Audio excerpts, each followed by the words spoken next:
Hello बच्चों, कैसे हो? अच्छे हो? अब तक हमने स्टडी किया था ग्रेविटी के बारे में। ग्रेविटी स्टडी कर लिया था हमने, ठीक है। ग्रेविटी में हमने स्टडी किया था ग्रेविटी। थोड़ा सा मैं आपको वापिस लेके जाता हूँ। मोस्ट इम्पोर्टेंट टॉपिक है हमारा, मोस्ट इम्पोर्टेंट टॉपिक है। ग्रेविटी के बारे में स्टडी किया था। ग्रेविटी हमने कहा था कि G is equal to Gm/r², जो कि एक्सेलरेशन ड्यू टू ग्रेविटी था, ठीक है। फिर हमने इसकी वैल्यू हाइट के रेस्पेक्ट में वैल्यू निकाली थी 1-2h/r/g। फिर हमने डेप्थ के रेस्पेक्ट में वैल्यू निकाली थी 1-d/r/g, ठीक है। डेप्थ और हाइट के अनुसार अगर हम चलें तो मैंने आपसे कहा कि सरफेस पर हमारी वैल्यू होती है 9.8 मीटर पर सेकंड स्क्वायर। जैसे जैसे आप अपवर्ड डायरेक्शन में जाओगे,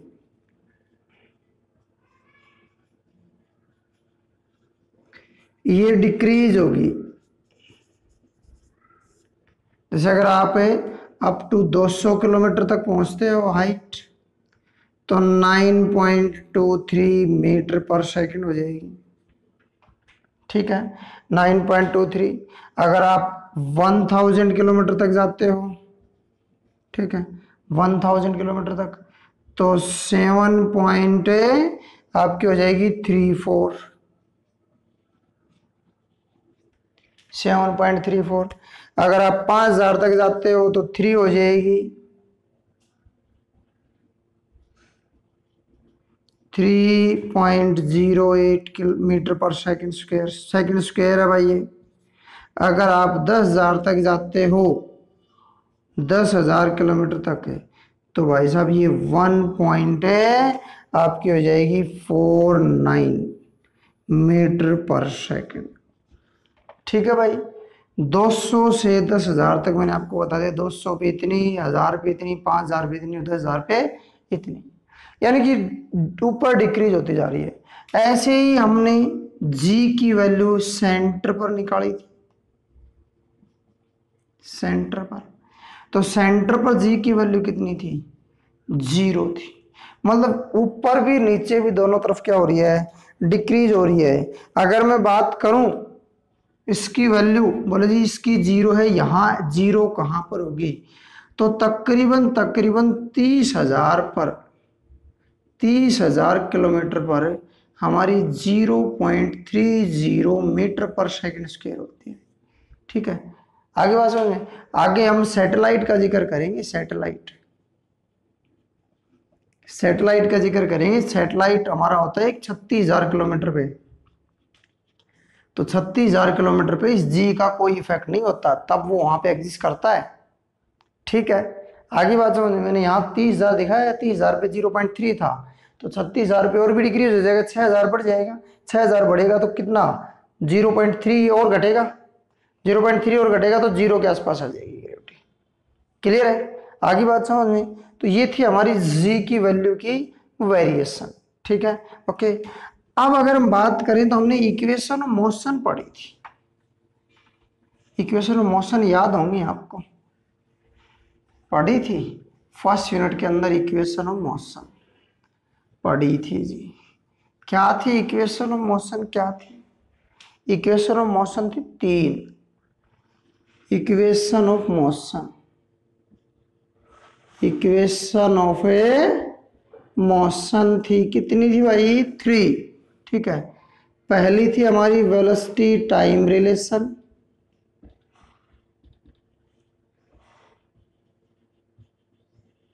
जो कि थी v is equal to u plus a t. Second थी हमारी, कौन सी थी? Position time relation, position time relation. वो थी हमारी s is equal to u t plus half a t square. Third थी हमारी पोजीशन वेलोसिटी रिलेशन, और ये थी हमारी v square minus u square is equal to 2as। ठीक है भाई। अब हम पढ़ेंगे equation of motion under free fall. Under free fall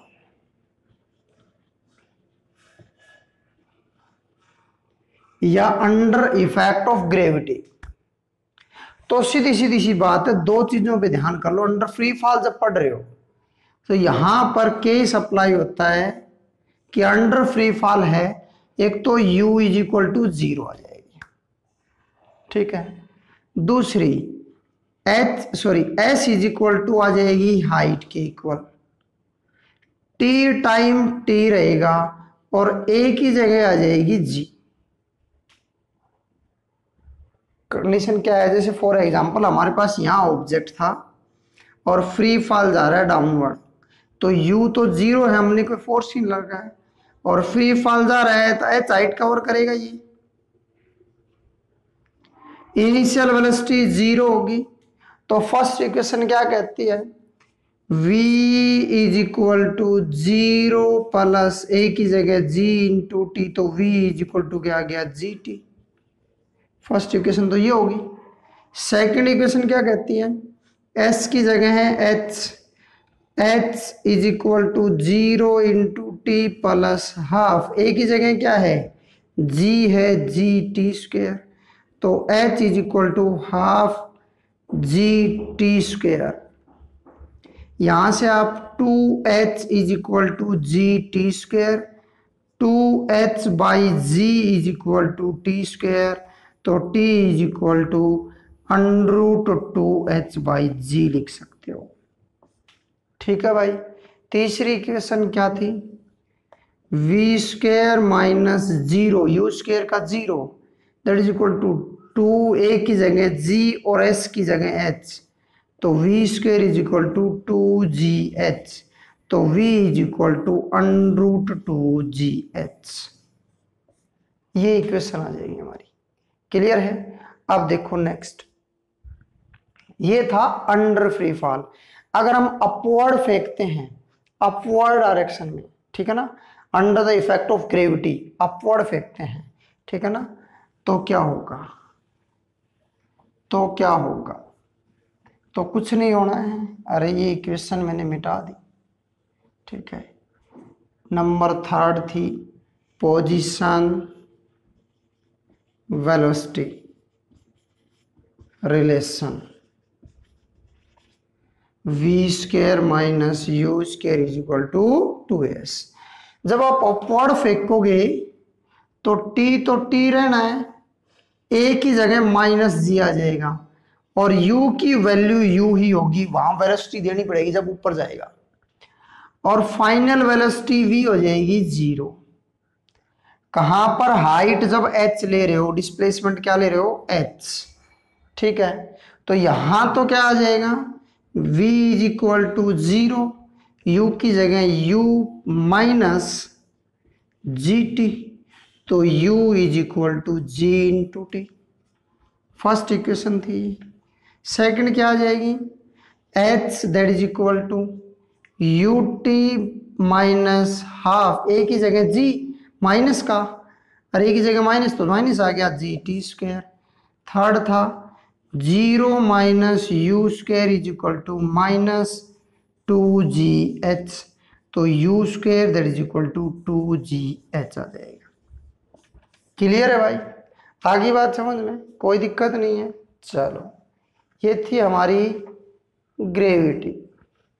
क्या थी, ग्रेविटी थी। अब बात करेंगे हम मास की। मास, ठीक है, मास।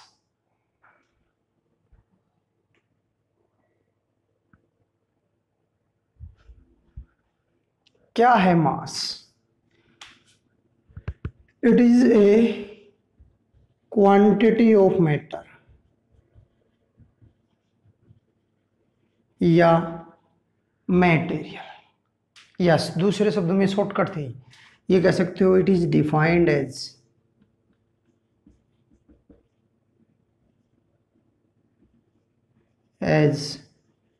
क्वांटिटी ऑफ मैटर और मटेरियल। ठीक है, क्वांटिटी ऑफ मैटर और material which is represented by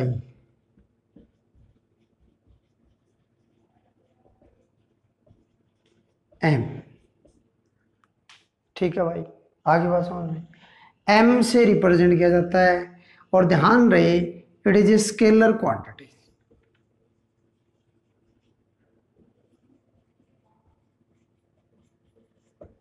ठीक है भाई, it's SI unit is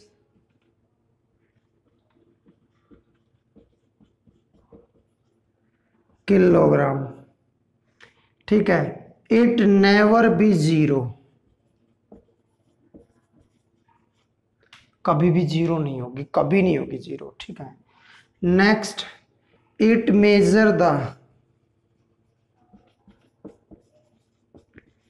inertia of any object या ऑफ ए मैटर। क्लियर है, ये क्या करेगी, इनर्शिया को मेजर करेगी, स्केलर होगी, ऐसा यूनिट किलोग्राम होगी, कभी भी जीरो नहीं होगी। और साथ में क्या होगी, हाँ, इसका किसी भी body presence do not affected, मतलब कोई भी नियर बॉडी बॉडी है तो उसके ऊपर कोई इफेक्ट नहीं पड़ेगा। इट जनरली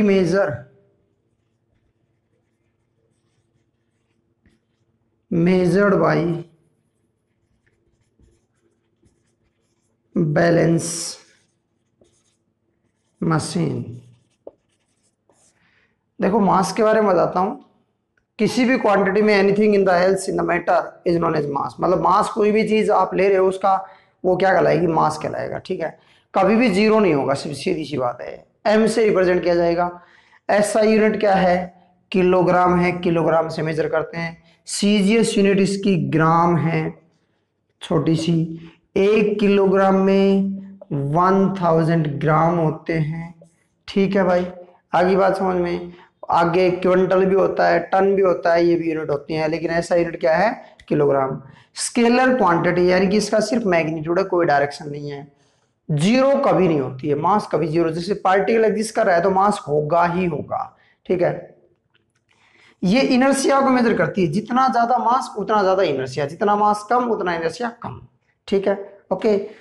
अगर मान लिया जैसे मास है किसी बॉडी का, ये है, ठीक है, तो इसके साइड में कोई दूसरा ऑब्जेक्ट है तो उसकी प्रेजेंस या एब्सेंस इस ऑब्जेक्ट के ऊपर कोई भी इफेक्ट नहीं डालती। इसका मास क्या होगा, इस चीज पे कोई फर्क नहीं पड़ेगा। चाहे आपकी 50 बॉडी रखी हो, 5 हो, 1 हो, मास हमेशा कांस्टेंट होगा उसका। ठीक है ना, ओके। जनरली जो है बैलेंस, हम तराजू बोलते हैं, बड़ी तराजू जो बैलेंसिंग मेजर करते हैं, सब्जी वगैरह लेके आते हैं, वो मास मेजरमेंट के लिए यूज की जाती है। किसके लिए मेजर की जाती है, मास मेजरमेंट के लिए। क्लियर है, ये था हमारा मास था। अब हम बात करेंगे वेट की। वेट, वेट करो, वेट आएगा, वेट, वेट आएगा, wait, wait.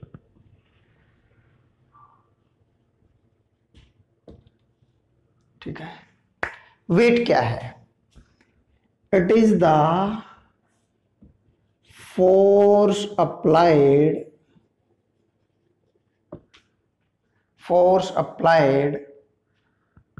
on a mass body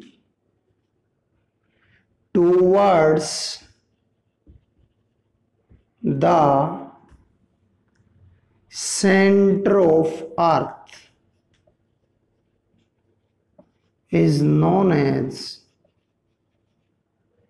weight। ठीक है, मतलब हम बात कहें कि अर्थ के सेंटर की तरफ, नीचे की तरफ कोई बॉडी खींची चली जा रही है, क्या कराएगी? वेट कराएगी। फोर्स अप्लाई होता है, वेट। अब सुनो, जब नीचे चीज खींची चली जाती है सेंटर की तरफ से, ये अर्थ हमारी है, और अर्थ की तरफ नीचे से मान लो कोई चीज फेंकते हो आप, छोड़ते हो, तो अर्थ की सेंटर की तरफ खींची चली जा रही है, खींची चली जा रही है ना। जब खींची चली जा रही है तो इसके ऊपर फोर्स अप्लाई हो रहा है, और फोर्स को हम जनरली मेजर करते हैं F=m/a से।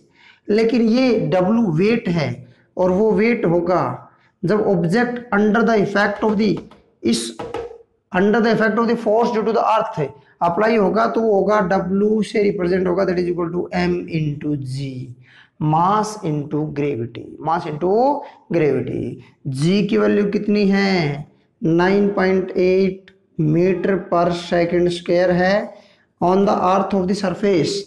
अर्थ सरफेस पर अगर आपके पास 1 किलोग्राम का ऑब्जेक्ट है, मास अगर 1 किलोग्राम है, तो उसका जो वेट होगा वो वेट होगा 9.8 न्यूटन, 9.8 न्यूटन होगा। ठीक है, आगे बात समझ में। अब बात करते हैं इसकी कुछ प्रॉपर्टीज की। तो इट इज ए स्केलर, नहीं vector quantity, it is vector quantity. कैसी क्वांटिटी है? वेक्टर क्वांटिटी है। ठीक है। Second, it's SI unit is Newton. ठीक है, न्यूटन होगा। ठीक है, और हम मेजरमेंट लेके चले तो इसकी जो यूनिट हम लेके चले तो वो 1 किलोग्राम फोर्स के रूप में मेजर होती है, that is equal to 9.8 newton, 1 kilogram force. Okay, weight होता है वो, दैट इज 1 किलोग्राम फोर्स। ठीक है। नंबर 4 वेक्टर होगी, it is always variable.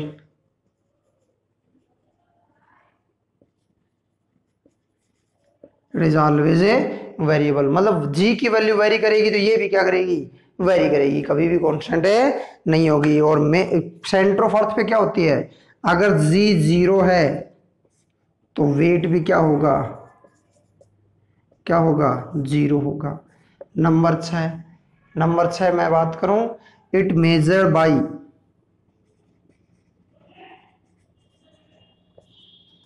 Spring balance. Spring balance से मेजर किया जाता है इसको। किससे मेजर किया जाता है? स्प्रिंग बैलेंस से। क्लियर है? आगे बात समझ में। चलो, अब मैं वेट और मास में डिफरेंस ले लूं थोड़े थोड़े। चलो ले लेते हैं। चलो, थोड़ा सा आपका रिवीजन हो जाएगा, वेट और मास में डिफरेंस आ जाएंगी, वेट में रिवीजन हो जाएगा। ठीक है, तो डिफरेंस बिटवीन वेट एंड मास।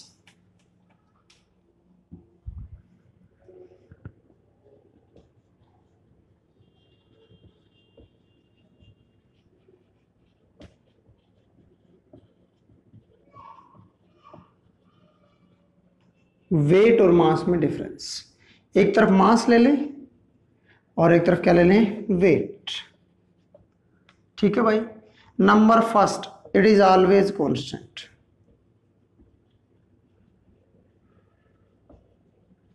ये हमेशा कांस्टेंट होगा। Number first, it is variable. ठीक है। Second, it measure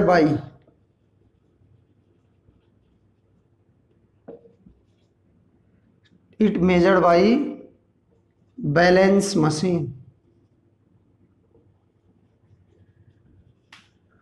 it measure by spring balance.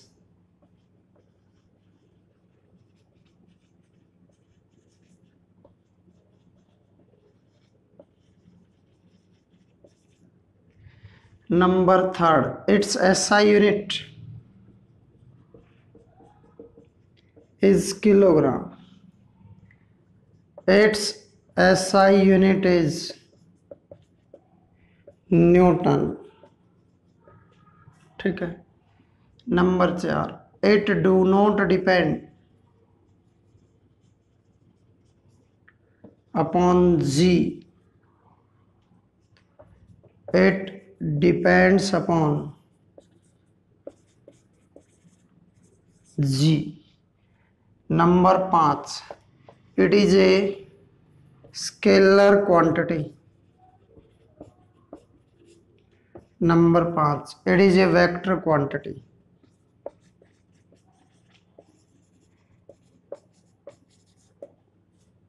Number 6, it measure inertia of object. Number 6, it measure force applied. ये थे डिफरेंस किस किस के बीच में, मास और वेट के बीच में, मास और वेट के बीच में डिफरेंस थे। ठीक है, नेक्स्ट हम करेंगे एक बहुत ही कॉमन सी चीज है वैसे तो, लेकिन हम करेंगे। ठीक है, और वो है हमारी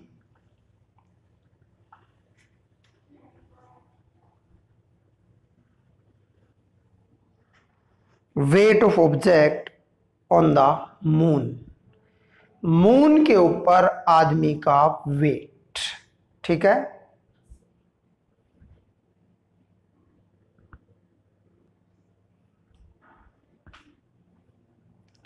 तो सबसे पहले हमारे दिमाग में बात आनी चाहिए ये कि वेट है क्या। ठीक है, अब निकालते हैं of object on moon.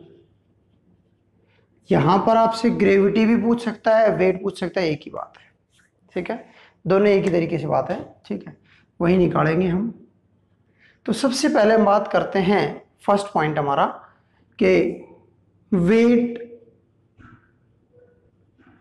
Of object that is equal to m into G. ठीक है भाई, अब हम निकालेंगे weight of object of mass m on earth. तो वैल्यू आ जाएगी WE that is equal to m into GE। GE क्या है, ग्रेविटी ऑन अर्थ है। WE तो है weight of object on earth. GE है gravity of object on earth. अब ग्रेविटी की वैल्यू हमने निकाली थी G that is equal to GM/r²।